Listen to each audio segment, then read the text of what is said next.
Ventilator settings, pag-usapan natin yan. Anumang machine, mapa-TV man yan, washing machine, cellphone, meron tayong settings na gusto nating i-adjust depende sa gusto natin. Halimbawa, sa TV, ina-adjust natin ang volume at brightness ng TV depende sa gusto natin. Of course, ganyan din sa ventilator. Pero nakadepende ang adjustment ng ventilator settings sa pangailangan ng pasyente. Nabanggit ko sa video na to na sa pamamagitan ng ventilator settings, pwede nating makorek ang respiratory failure. Ano-ano ba ang mga ventilator settings? Ito ay ang ventilator mode, tidal volume, respiratory rate, FiO2, at PEEP. Sa next video na natin i-discuss ang flow rate, IE ratio, at sensitivity. Okay guys, unahin natin pag-usapan ang ventilator mode. Kapag sinabi nating ventilator mode, ito ay ang paraan kung paano mabibigyan ng ventilator ang hininga para sa isang tao. Kumbaga, siya ang utak ng lahat ng ventilator settings. May iba't ibang klase ang ventilator mode. Examples nito ay AC, CMV, SIMV, at PSV. Gagawa ako ng video para sa iba't ibang klase ng ventilator modes. May mga tao na hindi nakakahinga at all or under sedation sila. Usually, ang ventilator mode na matatanggap ng mga pasyenteng ito ay AC mode. Sa AC mode kasi, kontrolado ng ventilator ang tidal volume at respiratory rate ng pasyente. Speaking of tidal volume, yan ang next setting na pag-uusapan natin. Kapag sinabi nating tidal volume, ito ay ang dami ng hangin na pumasok at lumabas sa ating baga during normal breathing. For example, nakahigop ako ng 500 ml ng hangin at 500 ml din ng hangin ang aking inexhale. Ibig sabihin, 500 ml ang aking tidal volume. Sa ventilator, kapag sinabi mong tidal volume, ito'y kung gaano kadami ng hangin ang ibibigay natin sa pasyente sa isang hininga.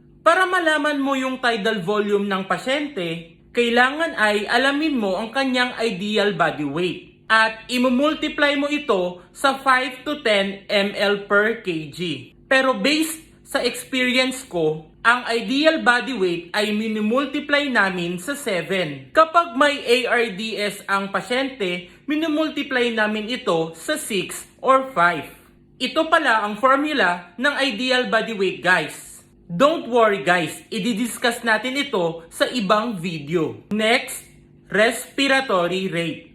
Ang other word na ginagamit namin sa respiratory rate ay frequency. Kapag sinabi nating respiratory rate, ito ay ang dami ng hininga ng isang tao sa isang minuto. For example, sa isang minuto, naka 14 breaths ako. So, 14 breaths per minute ang aking respiratory rate. Sa ventilator, ang respiratory rate ay dami ng hininga na ibibigay natin sa pasyente sa isang minuto. Halimbawa, nag-set ako ng 20 na respiratory rate. Ibig sabihin, magbibigay ang ventilator ng 20 breaths sa pasyente sa isang minuto. Initially, kung kakahook lang natin sa pasyente, pwede nating i-adjust ang respiratory rate between 12 to 20 breaths per minute. Next, FiO2.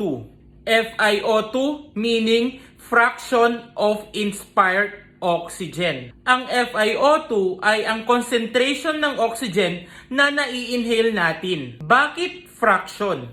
Fraction sa Tagalog, hindi buo. Fraction kasi hindi lahat ng nai-inhale natin dito sa hangin ay puro oxygen. 21% na oxygen lang ang nai-inhale natin dito sa hangin. Kapag ang FiO2 ng isang tao ay 21%, ang tawag natin dito ay room air oxygen. Sa ventilator, pwede nating iakyat ang FiO2 ng pasyente more than 21%. Ang tanong, bakit ba may mga pasyente na kailangan ng FiO2 more than 21%? Ito'y dahil sa hypoxemia. Hypoxemia meaning mababa ang level ng oxygen sa dugo ng isang tao. Kung mababa ang level ng oxygen natin, of course, masisira ang katawan natin. O pwede natin ito ikamatay. Kapag ang FiO2 ay lumampas na sa 21%, ang tawag natin dito ay supplemental oxygen. Inaakyat natin ang FiO2 base sa pangailangan ng pasyente. Pero bilang respiratory therapist, mag-ingat tayo sa pag-adjust ng FiO2. Kung ang FiO2 ng pasyente ay lumampas na sa 60% at matagal nang ganito ang FiO2 ng pasyente, pwede itong magdulot ng oxygen toxicity. Oxygen toxicity meaning yung mismong oxygen na tuloy ang sumisira sa baga ng pasyente. At ang last ventilator setting na i-discuss natin ngayon ay PEEP. PEEP stands for Positive and Expiratory Pressure. Itagalog natin ang salitang pressure. Sa Tagalog, ang pressure ay puwersa.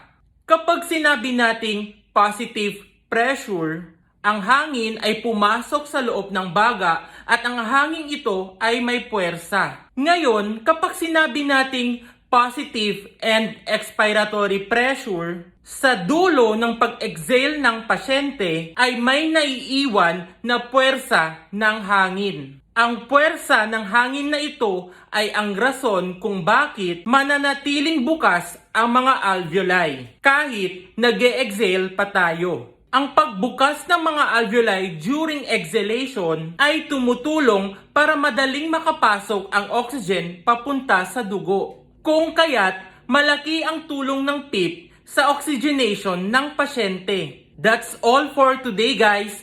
Thank you for watching.